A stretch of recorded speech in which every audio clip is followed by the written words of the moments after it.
membongkar sosok pelaku penembakan terhadap Donald Trump.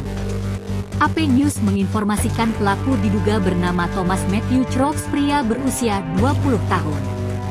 Biro Penyelidikan Federal Amerika Serikat, FBI, juga membenarkan informasi itu pada Minggu 14 Juli. Crooks merupakan warga Bethel Park, Pennsylvania. Pelaku menembak Trump dari atap sebuah pabrik yang berjarak sekitar 150 meter dari lokasi kampanye. Berdasarkan data daftar pemilih Pennsylvania, Crooks merupakan seorang pendukung Partai Republik. Partai Republik merupakan partai pengusung Trump dalam ajang Pilpres.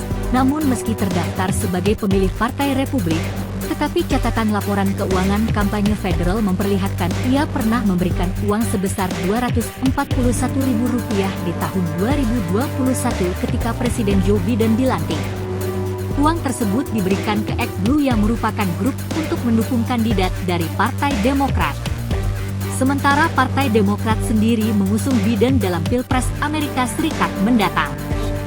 Sehingga kecenderungan politik dari pelaku penembakan Trump itu masih belum jelas. FBI masih melakukan penyelidikan terkait insiden tersebut.